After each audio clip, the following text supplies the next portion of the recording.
Ladies and gentlemen, welcome back to my channel. Tell me something. Have you ever had that feeling, just for a moment, that someone was watching you? Not in a creepy, horror movie kind of way. More like a soft shiver down your spine while everything around you remains quiet. You glance at your partner, the intimacy is deep, the connection raw, the lights are low, and for a brief second, there's an unexplainable energy in the room that neither of you can name. We think love lives in private places, in bedrooms, in whispered words between two people who trust each other. But what if I told you that not everything behind closed doors is empty? In so many cultures, ancient and modern, there are stories, beliefs, whispers about unseen presences during moments of deep human vulnerability. Intimacy especially is not just physical, it's energetic, emotional, and when your heart is open, your body exposed, your spirit fully engaged, you become a signal, not just to your partner, but to other energies we don't often speak about, energies that, whether you believe in them or not, seem to know when we're the most human. Tonight, we're going somewhere uncomfortable, somewhere that might stir memories, evoke questions,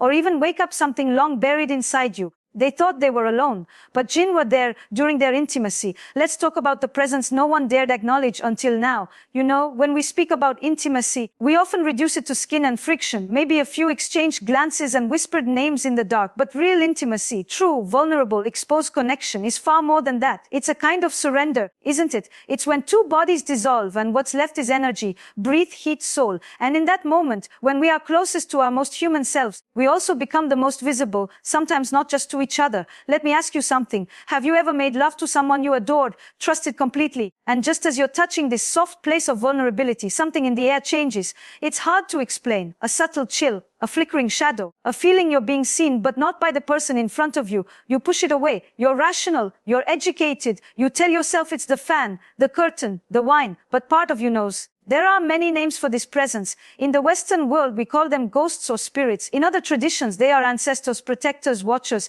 But in the Islamic tradition, and even beyond it into folklore that stretches across continents, there is the Jinn. Not necessarily evil, not necessarily kind, just present, invisible, observing, and it may sound absurd to some. But then again, so did electricity once. So did air. We didn't believe in it until we learned to measure it. But energy, we feel that without proof. And what is intimacy if not the most electric space two people can create? Let's go back. Imagine a couple. They've been married for years. They know each other's rhythms like old songs. The way he exhales when he's holding back. The way she arches just before she surrenders. They're not young anymore, but something in them still remembers how to ache for one another. Tonight, they light a candle. It's nothing fancy, just something to mark this as sacred, not rushed. He touches her slowly, reverently. She closes her eyes and lets herself feel wanted, loved. But then the candle flickers. Not from their breath, not from movement. It flickers in a way that makes them pause. A silence falls in the room. Not fear exactly, but awareness. Like the room has grown bigger. As if there's something or someone else there, just watching. This is where the questions begin, and not just spiritual ones. Why do some couples feel this eerie stillness after intimacy? Why do certain people report dreams, vivid, often erotic dreams, that feel like they've been touched by someone not human? Why are there countless stories, quietly passed down through generations, of women who felt their energy drained after making love, of men who saw shadows move in the corner of their eye at the very height of climax? You see, what we're talking about tonight is not folklore. Not just myth, it's memory, it's feeling. It's the invisible layer between the body and the spirit. And here's the part that most people never consider. Intimacy is a kind of spiritual opening. When you and your partner become one, it's not just your bodies intertwining, your defenses drop, your mind quiets, your soul becomes accessible to you, to them, and sometimes to other things. Jinn are not human. They are beings of smokeless fire created long before us, living in a parallel realm. And like us, they watch, they desire, they attach, and when they do, it isn't always harmless. Have you ever heard of the man who couldn't love his wife, no matter how much he wanted to? She was beautiful, kind, and he adored her, but every time he tried to get close, something inside him recoiled. Or the woman who felt watched during every moment of intimacy, never during the day, only at night, only when she undressed. These stories don't come from superstition. They come from experience, from aging confusion, from people trying to explain why the most sacred space in their relationship suddenly feels violated. There are people, more than you'd think, who have felt the weight of an invisible presence pressing down on their chest while they lay beside their spouse, paralyzed, eyes open, unable to move or cry out. And no, it's not always sleep paralysis. Sometimes it's a visitation, but let's not get lost in fear. That's not what this is about. This is about awareness. It's about reclaiming your space, your intimacy, your sanctuary. Because when you step into the space of love and connection, you are opening a portal, not just between you and your lover, but between dimensions. And if you don't set the boundary, something else might slip through it. You felt it before, haven't you? That sense that something entered the room the moment your guard fell, the moment your longing grew louder than your logic. That after a night of intense pleasure, you woke up not feeling loved, but drained, numb, anxious, as if your energy had been taken, not shared. This isn't superstition, it's spiritual hygiene. Just like we lock our doors at night, just like we don't invite strangers into our bedrooms, we must also learn how to protect the energetic space we share with someone, especially during intimacy. That starts with intention. It starts with cleansing not just of the body but of the mind and the room itself. That space needs to feel safe. Sacred boundary. You don't need holy water or rituals necessarily. Though in some traditions those help. Sometimes it's as simple as prayer, as a shared breath, as a grounding moment of presence. Because intimacy isn't only skin on skin, it's spirit to spirit. And when your spirit opens too wide without direction, something else can step in. There's a story of a couple who, new lad, decided to be playful. They explored each other with abandon, laughter echoing off the walls. But later that night, the husband woke up screaming, his body convulsing, eyes wide, pointing to a corner of the room no one else could see. For weeks after, he couldn't be touched, not even held. They went to doctors, nothing was found. Then they saw a spiritual healer who simply asked one question: did you protect your union before you opened it to the night? You see, we assume sex is just physical, but anyone who's ever cried during it, who's ever felt healed by it or broken by it knows better. Sex is emotional, and emotions are invitations. If you leave the door open long enough, someone will come knocking. Now, I'm not saying every cold breeze or flickering candle is a jinn, but I am saying if you've ever felt unexplainable sadness after pleasure, if you've ever had dreams of a presence lying beside you when you were sure you were alone, if you've ever felt a sudden chill in the heat of passion, maybe you weren't imagining it. Maybe you weren't alone. You know, there's a strange silence that follows an encounter we can't explain. Especially when it happens in a place meant to be private. You don't talk about it over breakfast. You don't bring it up in therapy. You just carry it like a soft bruise on the soul. And for so many people, that silence becomes heavier over time. Because what do you say? How do you tell your partner, I love you, but sometimes when we're closest, I feel someone else watching us? How do you explain the way your body goes cold in the heat of desire?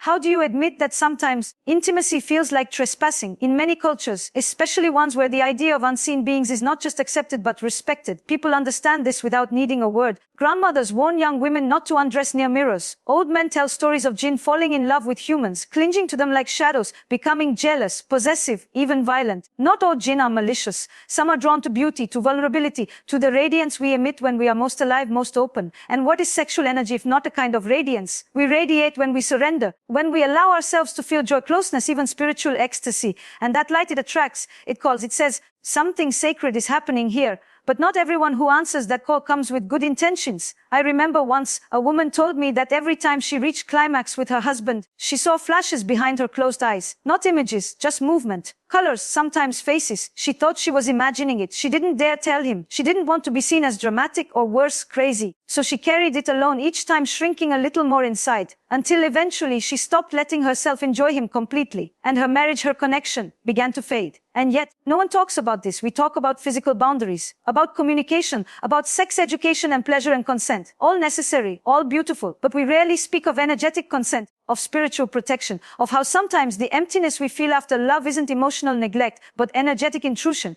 Let's speak plainly. There are beings that observe us, not always to harm, sometimes simply out of curiosity, other times out of desire. And when they find someone whose spirit is unguarded, someone whose light is turned all the way up, they don't always let go. This is why so many people experience what they call sexual blockages. Not medical, not psychological, something else. A resistance, a wall, a feeling that something is in the room with them, or even in them. Not metaphorically, literally. These attachments can begin subtly, a whisper in the dark, a change in mood after lovemaking, sudden jealousy between partners, unexplained anger, nightmares that make no sense, waking up in the middle of the night feeling touched. Some people call them spiritual spouses. Others call them jinn lovers. They are said to form attachments to humans through intimacy, especially when boundaries aren't set, when energy isn't protected, when sacred spaces are treated like entertainment instead of devotion. And no, you don't have to believe in any of this to feel it. You just have to be human, sensitive, awake. Have you ever had a dream so vivid you could feel it the next day? Not just remember it, but feel it, like something actually happened to your body. A kiss, a wait, a presence that stayed long after you woke. Sometimes that's not just a dream. These experiences don't always come from trauma or repression. Sometimes they come from exposure, from spiritual openness without armor, from inviting pleasure without protection. And I want to be careful here, because it's not about fear, it's not about shame. Pleasure is not a sin, connection is not dangerous, but it must be conscious. When two people engage in physical union, they are not just exchanging touch, they are blending spirits, their auras, their wounds, their history, their ancestral energy. And yes, sometimes something from the outside comes too, especially when we are unaware. I once heard a man describe how his wife began to change after they moved into a new home. She was vibrant before, loving, radiant, but slowly she became cold, withdrawn, not just emotionally, but sexually. She began saying strange things in her sleep. Once, he swore he saw her eyes flicker open in the middle of the night, but she wasn't really awake. She just whispered, "Has here again," and went still. They tried everything, therapy, medication, even separation. Nothing helped until one night he played the Quran in their bedroom, just softly, a simple recitation. She screamed in her sleep, as if something inside her had been ripped out. The next morning she had no memory of it, but she said something she hadn't said in months. She said, "I feel light again." These stories aren't rare. They just aren't spoken, because we've forgotten how spiritual our bodies are. We've forgotten that our bedrooms are altars, that our desire is sacred, that pleasure is a prayer, and prayers need protection. This isn't just for married couples or religious people. It's for anyone who opens their heart and their body to another, because when you do that, you invite more than just sensation. You invite connection. And connection, when unprotected, can draw in spirits who are lonely, hungry, or angry. So what can we do? First, presence. You must be fully present in your own body, because when you leave, when you dissociate, when you float too far outside of yourself, it creates space, gaps in your consciousness where something else can enter. Be there, breathe. Feel every part of yourself and your partner. Second, intention. Before you connect physically, connect spiritually. Say something, even silently, a prayer, a blessing, an intention to protect the space, to honor it, to guard it. You don't have to be religious to be intentional. Third, cleans. Your bedroom should be clean, not just physically, but energetically. Let in fresh air, light incense. Say words that uplift. Remove anything that holds negative energy, old objects, dark imagery, mirrors facing the bed especially. And finally, speak. If you feel something is wrong, say it. If your partner feels uneasy, listen. Do not mock what you don't understand. Sometimes belief is not required. Just respect. We live in a world where so much is unseen, and yet we feel it all the time. The mood in a room, the energy of a stranger, the heaviness of an object. Why would we assume that our most intimate moments are exempt from this sensitivity? They're not. They're sacred. And sacred things must be treated with reverence.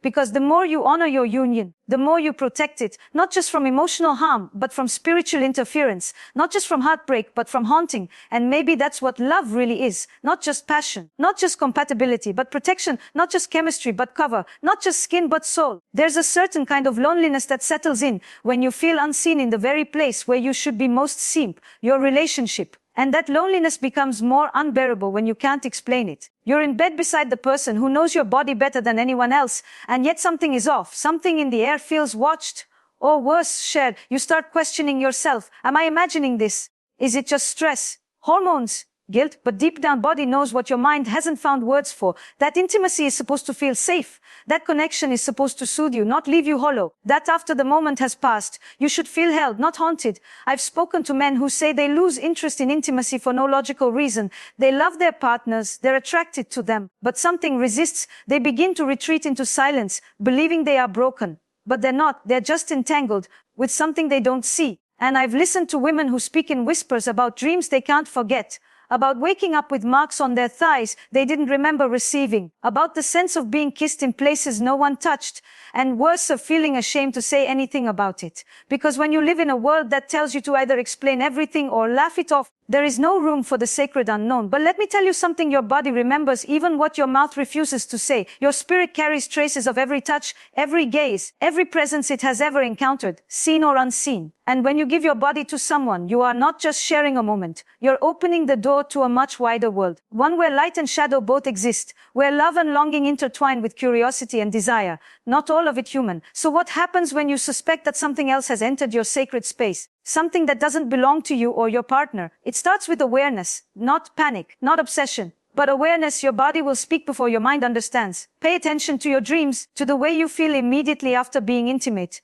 Are you drained? Are you anxious? Do you wake up with your heart racing? Is there a pattern of sudden arguments, strange distances, or irrational jealousy following intimacy? These are not always signs of spiritual interference, but when combined with a lingering sense of being watched, touched, or invaded, they must be taken seriously. In some cultures, cleansing rituals are normal, not because people are superstitious, but because they're sensitive to energy, sensitive to vibration, sensitive to the subtle shifts in a home, a body, a bond. And here's what I want you to understand. Sensitivity is not weakness. It's wisdom. It's the intuition that kept your ancestors safe before electricity, before Google, before therapy. It's the kind of wisdom that told people this space feels wrong, this room feels heavy, this moment is not ours alone, and you don't have to abandon science or reason to honor that feeling. You just have to listen to your own spirit, because when your body says something else is here, it often is, but not forever. You can take your space back. You can reclaim your intimacy, not just physically, but spiritually.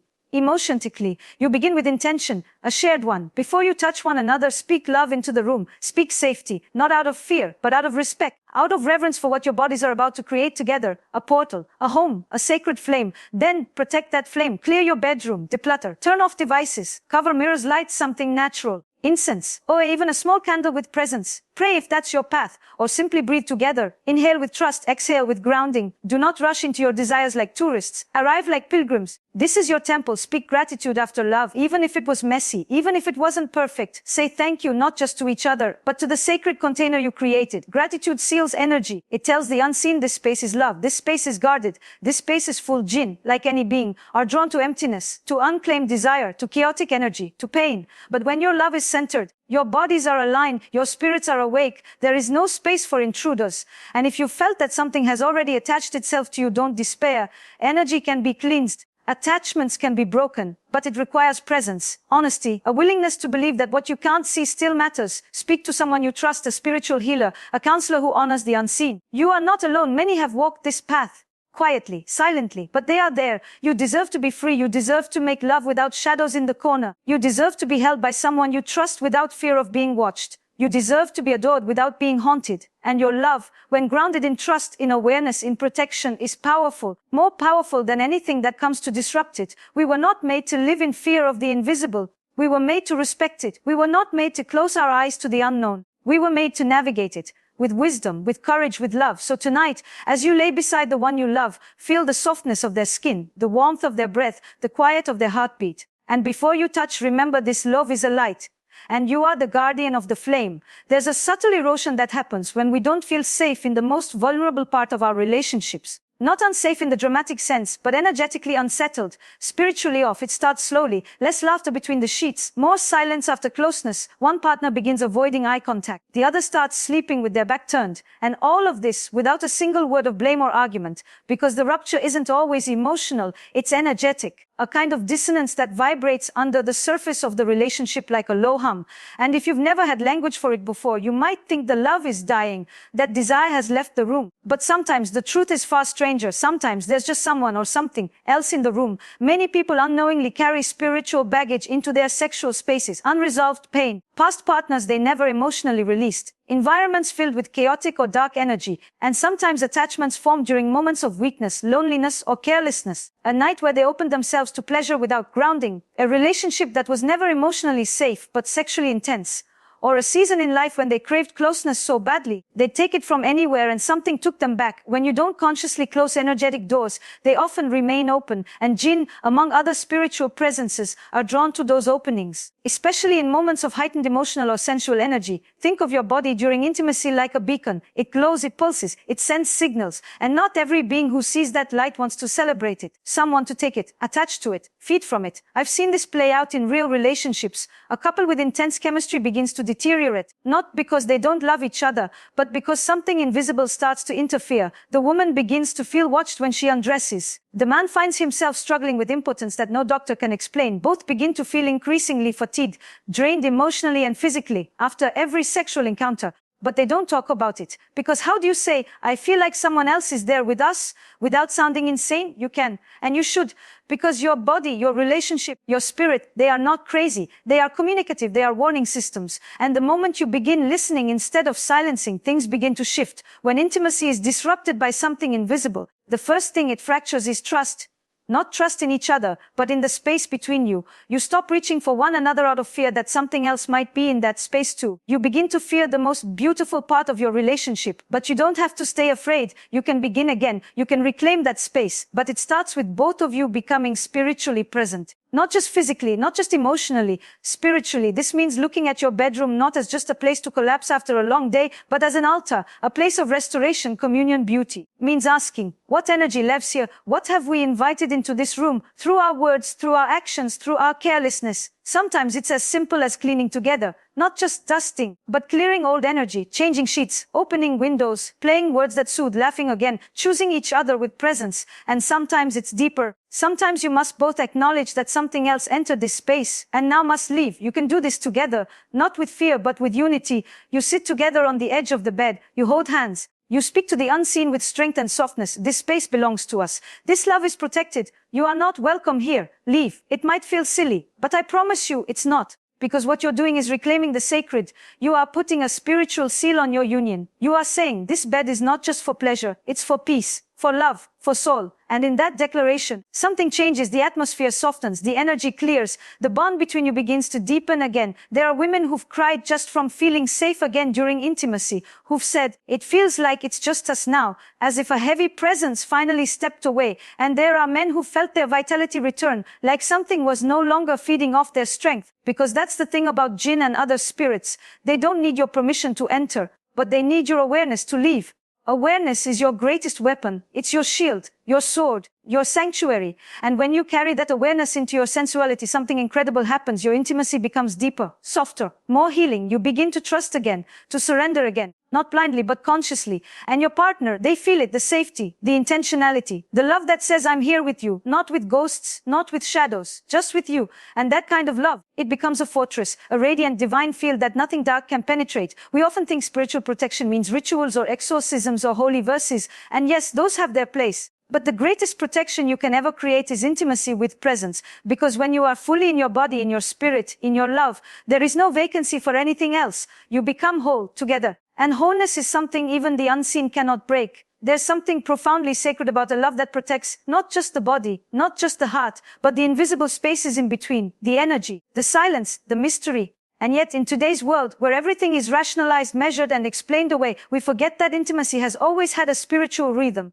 That it echoes through realms we can't see, that when two people come together in love, or even in raw longing, it is not just an act, it is an opening, a soft place where energies collide, where light is either birthed or dimmed. And if you've ever felt your light dim after love, this was for you. If you've ever felt the weight of a presence not your own. If you've ever had a dream that felt like more than a dream. If you've ever loved someone deeply but felt a third, unwelcome feeling creep between you during the most tender moments. This was your language. This was the name you never had for the experience you were too afraid to speak. But now you have permission to speak it, to feel it, to protect it. Because here's the truth that no one tells us when we're growing up. Love isn't always safe. Intimacy isn't always private. And energy is always listening. And so the responsibility falls on us, not to be afraid, but to be aware. To not just prepare our bodies for love, but our spirits too. To treat the sacred with reverence. To bring soul into the space where skin meets skin. Think of it like this. You wouldn't leave your front door open in the middle of the night, would you?